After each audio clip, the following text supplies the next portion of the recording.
I'm Hruy, and here with me is... Pociągany nickname is Poopy, yeah. I'm the Terminator, really, honestly. and our Warhorse. Guitar players, please. Hello, you metal pilgrims, and welcome to this very special episode on the channel, on which I'm more than happy to welcome the new band, Warhorse, and their presentation of their new single, Stop the War. Guys, thank you so much for finding time and joining me today. How are you? Good, thank you for having us. That's my pleasure. In case you didn't guys realize whom we're speaking to, we have two amazing guitarists, Hruy and Poopy from Croatia. Hi guys. And we have someone whom you might have heard of before, Mr. Paul DI'ANNO. Old Spice. Awesome, guys. Guys, we are here to speak about your new upcoming single, which is going to air right basically after we finish this presentation. And this is the single which is called Stop the War. I've already had the pleasure of listening to it, and I gotta say that I absolutely fucking loved it. It is a kick-ass song. I enjoyed it. And of course, being Ukrainian, this is a very important message, you know, for all of us, for all of the Ukrainian metalheads, rockers, and everyone out there.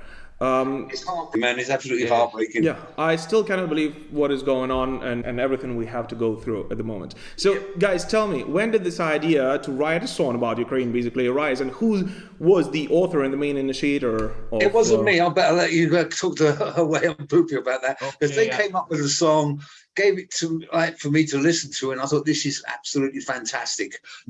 It's putting a point across. Basically just want to give the fingers of Putin, really, but you know, because I got so many friends over there in Ukraine, so I'm just hoping that, you know, we can do something with it and make people more aware of not that there is anybody who doesn't know what's happening in Ukraine, surely, but anyway, there you go. So I'll leave it up to them boys now to tell you. The main instigator or what inspired the song, like, was the war itself, or to put it as it is, the unjust invasion upon your country. You know, because all of us, the three of us, were so appalled and shocked by what's happening, you know, what we saw on the telly and everything, the atrocities committed, and the fact alone that something like that could happen in the 21st century is just so inconceivable, alien and strange and inhumane, that it's really the least that we could do as a musicians to write a song about that, you know, and we've done it. So basically, as who did what, me and Poopy, we wrote the music, and me and Paul wrote the lyrics. And yeah, we tried to convey the message that this is absolutely unacceptable, this has to stop, and no more wars, guys. Let's just stop it. Let's end it. No more bloodshed, and that's it. And what was like our target audience, basically the sane part of humanity. So that's it. You know. Well said, my man. This song definitely shouts out as a message of support to everyone you know, around here in Ukraine. But do you also think that in some way it might be an attempt to reach out and change the minds of some of the Russians, and especially some of the Russian fans? The Russian fans do not agree with this war, that's for sure. You know, but I don't think they can say too much about it, because they'll probably get kidnapped and killed. I mean, I go to Russia a lot. I haven't been to Ukraine for a while, but I've got so many friends over in your country.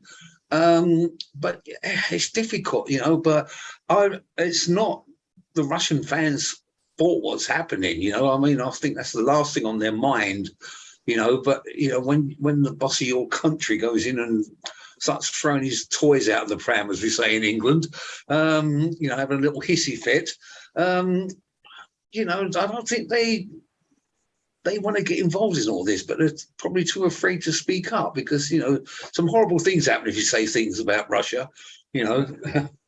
And we know about that from where I live with Novichok.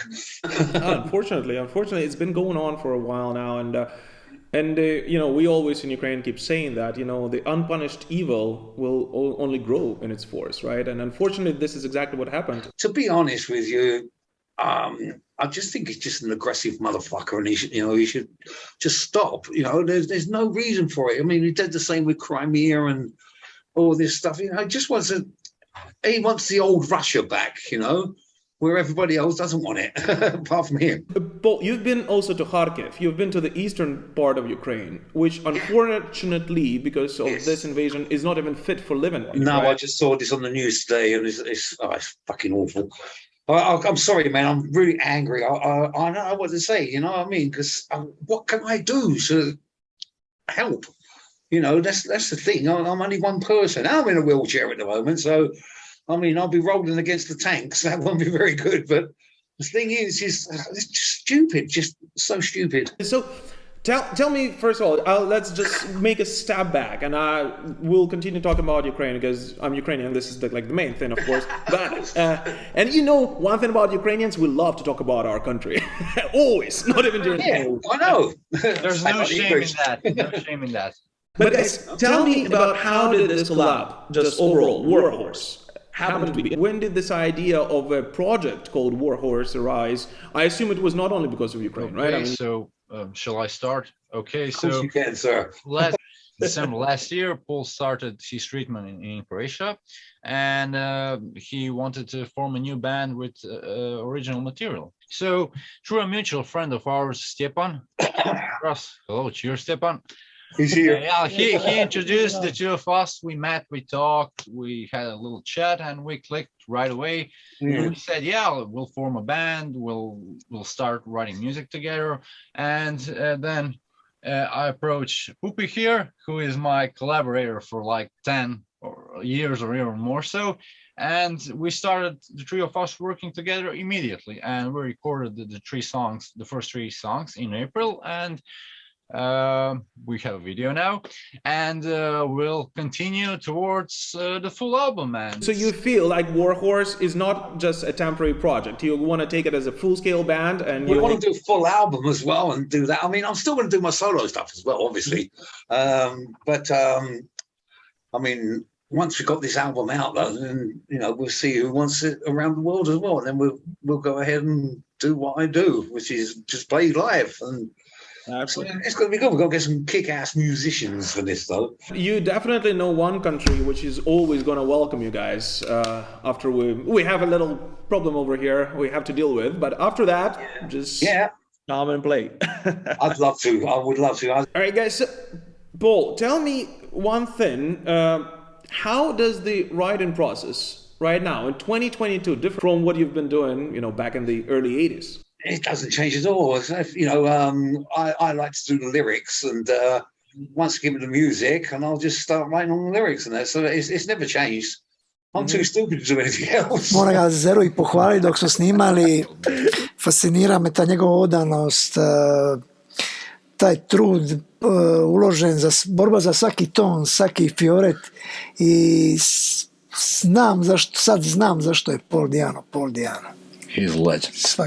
As I said, I already had a chance to listen to the single, and I am absolutely sure that all of the metal pilgrims out here will definitely enjoy it. And we'll go in a moment and listen to it. But before that, I just wanted to ask the final question, if you guys don't mind, for those who are following our Up the Irons series, especially. And I've been simply bombarded with this question. Is just to ask how Paul is doing physically and in terms of his health, because Paul, your fans love you, and you know that. I love them. Yeah, and you know that everyone is, everyone is with you, and this is basically the message that everyone wanted me to portray to you. But we want to know how you're doing, and when are you going to be up and running the marathon? Okay, this is it. In 10 days' time, I'll be going into surgery. 3 surgeries being done in 2 days. After that, I'm having a new bone put in my leg. And something else. They're getting rid of blood clot I've got in my stomach and from sitting down for 7 fucking years. I'm doing all that, so I'm working hard, physiotherapy, and also lifting weights and that in my room to get my upper body strength together. And apparently, what I've been told is that as soon as after 15 more days recovery in hospital, I'll be coming out of there and going back to the other clinic where I'm staying, except for I'm not now. I'm in the West End at the moment, getting the breaks. Fuck you lot. And yeah, and then I should be able to come in without having a wheelchair, which would be great. And it's just working on it on the frame and then on the sticks. And I want to be up on my feet because we got the the Keep It True festival in October as well. And then after that, we're off to South America. So awesome. Really good. Hopefully we'll come back to Ukraine by then. And after that, you're coming to Kiev. I hope so. Yeah, that'd be awesome. All right, guys. Just once again, on behalf of all Ukrainian metalheads, thank you guys so much for putting out this song, for putting out this single. I hope that everyone will enjoy it. I am sure that everyone will enjoy it. And thank you guys so much for coming to this short presentation of ours. And I will encourage everyone, who is watching us to follow the link in the description to this video and check out the full version of this interview as well as the video version of the song called "Stop the War" by Warhorse. Thank you, guys. Keep rocking. Slava Ukraine. Героям слава!